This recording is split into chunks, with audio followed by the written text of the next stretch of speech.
Bilkul, Sohail or Tejinder and Shravan, all of you continue to stay with us as the next reaction that we break is also very, very important. This is coming in now from the President, who in fact has this to say, and I quote him, that India will be using all its might to protect the nation's sovereignty.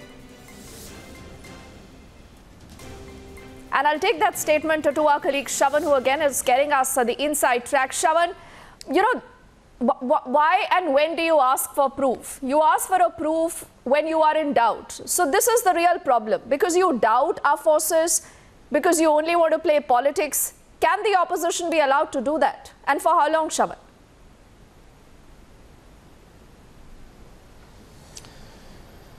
Well, we've seen this happening soon after the Uri attacks, and thereafter the opposition started questioning, saying that what is the proof of the surgical strike in the first place? And you've had some, below-the-belt comments made by political leaders saying these are farcical strikes. A similar sort of a situation essentially pans out now after the successful airstrikes that were carried out by the Indian Air Force, but a befitting reply coming in from the Air Force Chief. One would say a very sober response coming in from the Air Force Chief, and what many would say is that those questioning the very claims made by the Indian Air Force have very little military knowledge. Otherwise, they wouldn't have come up with such bizarre questions to begin with. Now, when an operation of this nature is basically carried out, once the targets are hit, you don't expect the Indian Air Force to start now counting dead bodies. Now, that's absolutely impossible. How do you do that in the first place? Now, there is a method that is attached to it. That's known the bomb